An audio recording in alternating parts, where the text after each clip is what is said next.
There comes a moment in the soul's journey when the heart grows tired of carrying its own weight. A moment when you look at who you have become and quietly whisper inside, I don't recognize myself anymore. Not because you are broken beyond repair, but because you have been surviving instead of living. And deep down you feel it. Allah is calling you to leave the old you behind. Sometimes we hold on to versions of ourselves that were born in pain. The you that learned to numb instead of feel. The you that learned to control because trusting hurt too much. But Allah in His mercy does not allow us to stay trapped in what no longer serves our soul.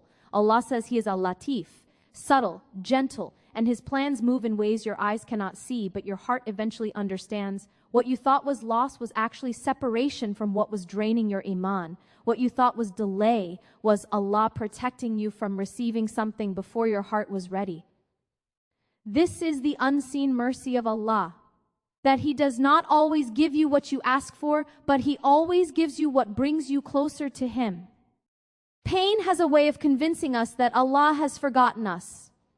Waiting makes the heart question its worth. Heartbreak makes the soul feel abandoned. But remember, the Prophet taught us that Allah is more merciful to His servant than a mother to her child. A mother does not always lift the child when they cry. Sometimes she lets them walk, stumble, and grow, not because she doesn't care, but because she does. This is what sabr truly means. Sabr is not pretending it doesn't hurt.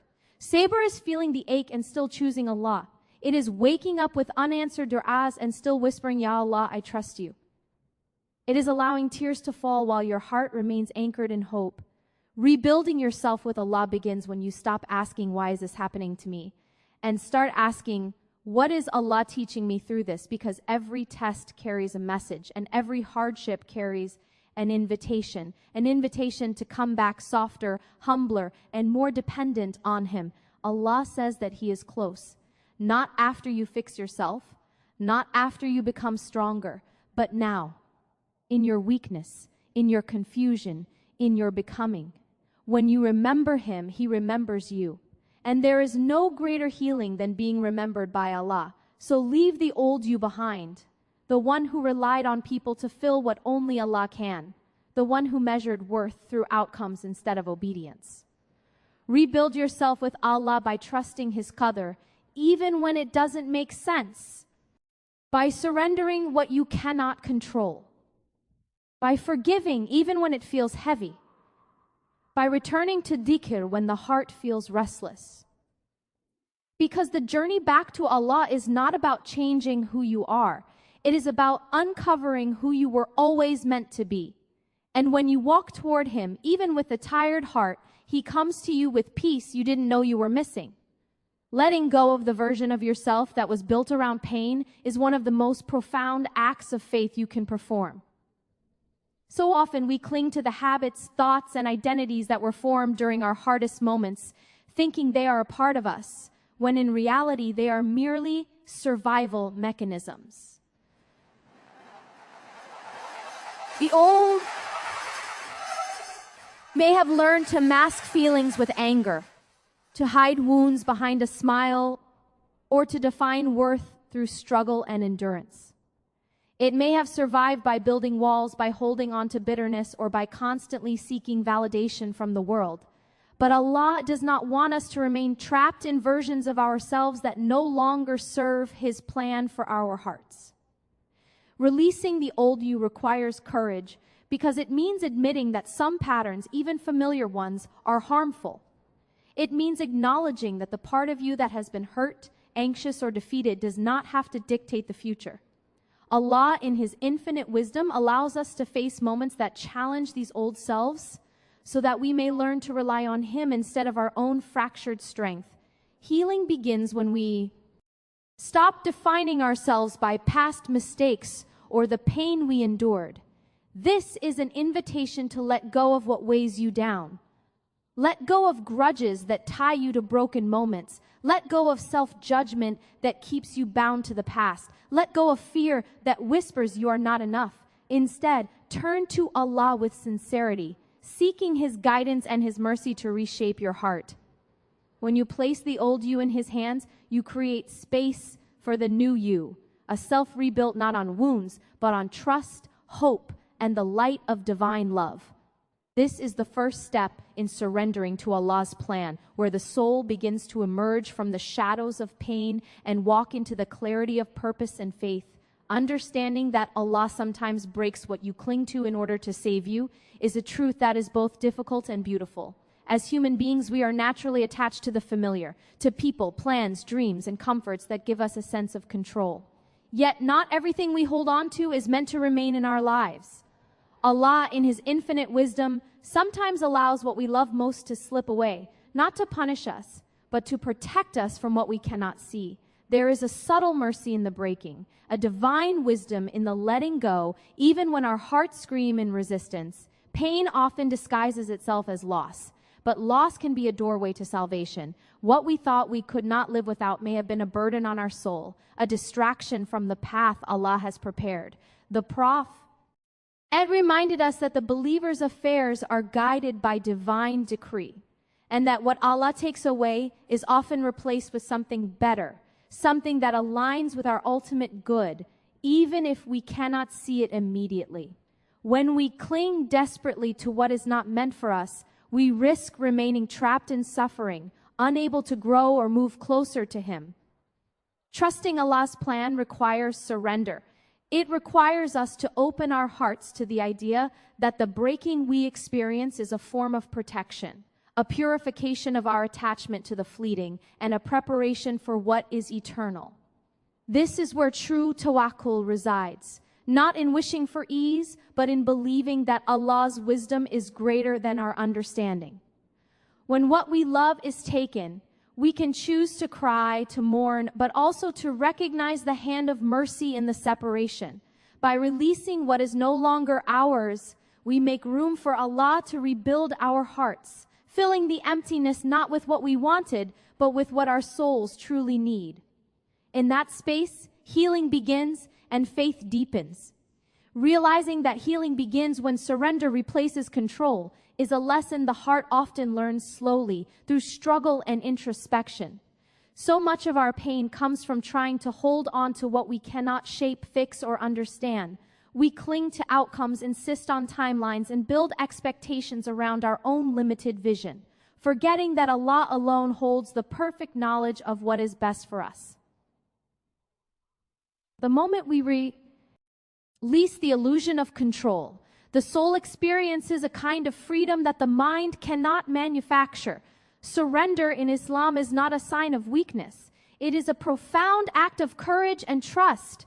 It means stepping back from the frantic attempts to force life into the shape we desire and instead opening ourselves to Allah's wisdom.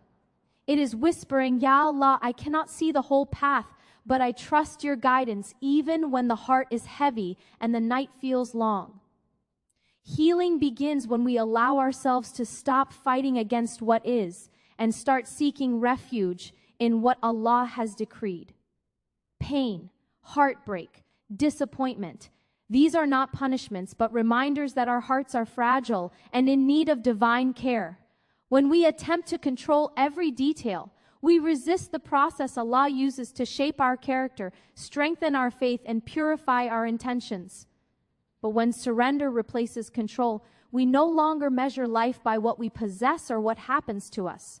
Instead, we measure it by our closeness to Allah, our patience in trials, and our ability to trust Him even when we do not understand. This surrender does not erase the wounds, but it changes how we carry them. It turns restlessness into reflection, fear into faith, and despair into hope.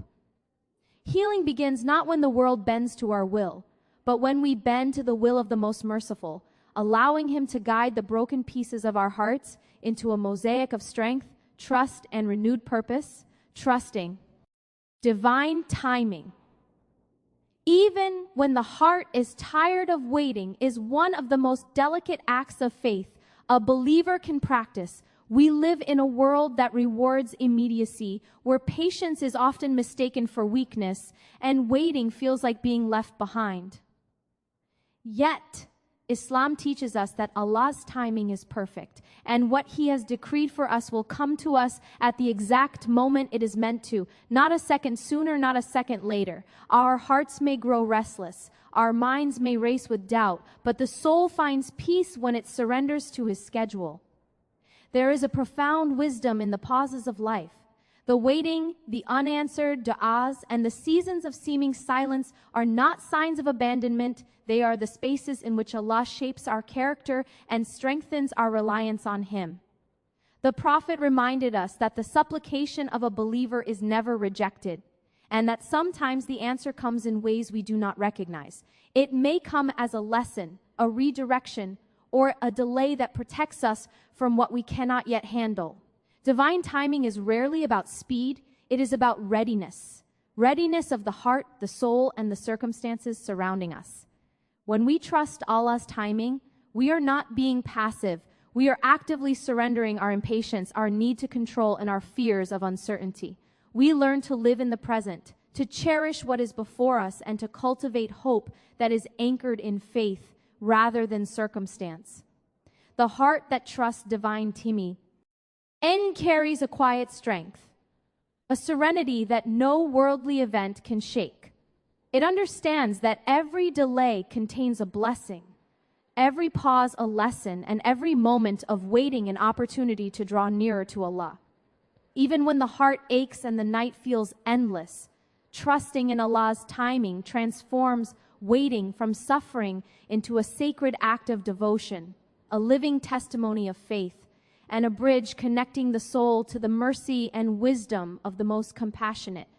Learning that sabr is not passive pain, but active faith is a realization that transforms the way we face life's trials. Often we think of patience as simply enduring hardship silently, as if it is a quiet resignation to suffering. But in Islam, sabr is much more than tolerance. It is a conscious, deliberate act of turning to Allah while the world presses heavily on your heart. It is choosing faith over frustration, trust over despair, and hope over hopelessness, even when the path is dark and the heart longs for relief. Sabr is an engagement of the soul, not a suppression of emotion. It is feeling the weight of the struggle while simultaneously whispering, Allah, I rely on you. It is recognizing that hardship is temporary, but the spiritual growth it brings is eternal. The Prophet taught us that nothing befalls a believer except that it is ultimately for their good, whether it is a trial, a delay, or a loss. True sabr is not numbness, it is courage. It is refusing to let pain harden the heart or silence the remembrance of Allah. It is the quiet strength that keeps dua alive when answers are delayed and the heart tethered to hope when the soul longs for certainty. Sabr requires mindfulness and awareness. It is noticing the lessons in waiting, the mercy hidden in trials, and the opportunities for growth in discomfort. When practiced actively, sabr reshapes the soul. It softens arrogance, diminishes attachment to the fleeting, and anchors the heart in divine wisdom. In moments of hardship, sabr transforms despair into devotion, weakness into reliance, and confusion into clarity. It is an invitation to walk through the storm with faith as your companion, rather than fleeing from it in fear. Through sabr, the believer learns that life's tests are not obstacles to happiness, but gateways to closeness with Allah.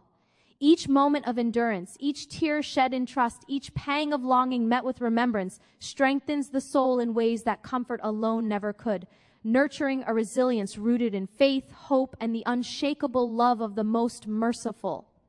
Allowing qadr, the divine decree, to soften you instead of hardening you is one of the most profound lessons in faith. Life often presents moments that feel unfair, moments when the heart questions, why me or why this?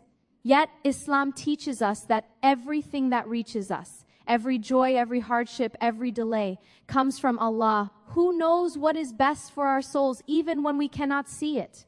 When we resist qadr, when we push against what Allah has decreed, the heart grows heavy, bitter, and restless. But when we embrace it, surrendering to the wisdom of divine decree, our hearts open to peace, understanding, and healing. Qadr is not meant to make us passive or indifferent. It is meant to guide us toward reliance on Allah and to illuminate the deeper purpose behind our experiences. When we accept that every event, whether joyful or painful, is part of His plan, we allow our hearts to be molded by divine wisdom rather than by fear or frustration. This acceptance softens the soul, teaching compassion, humility, and gratitude. We begin to understand that even trials carry mercy, even losses carry lessons, and even delays carry divine protection. The Prophet reminded us that a believer's life is guided by Allah's decree, and that trusting in it is a source of serenity. To allow qadr to soften the heart is to stop resisting the currents of life and to let them carry us toward Allah's wisdom. It is in recognizing that what was meant for us cannot miss us, and what was not meant for us cannot reach us, that the heart finds solace. When qadr is embraced with sincerity, it becomes a lens through which every struggle is reframed, every disappointment is purified, and every longing is redirected toward the one who knows what the heart truly needs. Through this surrender, the soul learns gentleness toward itself, toward others, and toward life's unfolding plan. It is in yielding to Allah's decree that the believer discovers a resilience and peace that cannot be shaken, a quiet strength born from faith and trust in the most compassionate, returning to Allah not as someone perfect, but as someone sincere is the essence of spiritual healing and transformation. Too often, we wait to seek Allah's closeness until we feel worthy, until our hearts are free of mistakes, and until we have fixed ourselves completely. But Islam reminds us that perfection is not the prerequisite for His mercy. Sincerity is. The soul that approaches Allah with honesty, humility, and a willingness to be vulnerable is more beloved than the one that hides behind pretense or false strength. True return is measured not by our accomplishments, but by the earnestness of our intention and the openness of our heart. Every heart carries scars, regrets, and burdens. We may feel unworthy because of past sins, repeated mistakes, or moments of weakness, yet Allah's door is never closed. He says in the Quran, "And whoever comes to me in repentance, indeed I will accept it." Quran 2:22. Returning sincerely does not require that we have all the answers, that we have healed completely, or that we are without flaw.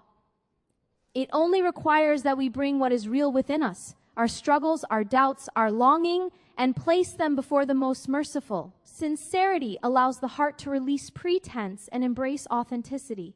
It is the recognition that we cannot save ourselves without Him, that we are dependent on His guidance, mercy, and love. When we return sincerely, our acts of worship, our du'as, and even our quiet moments of reflection are infused with depth and meaning. The soul begins to feel lighter because it no longer carries the burden of pretending, of striving for a false perfection. This return transforms the way we see ourselves and the world. It softens pride, cultivates gratitude, and nurtures humility. Approaching Allah in sincerity becomes an act of profound courage, a declaration that despite all our flaws and failings, we trust in His mercy, we seek His guidance, and we believe that He can rebuild what has been broken.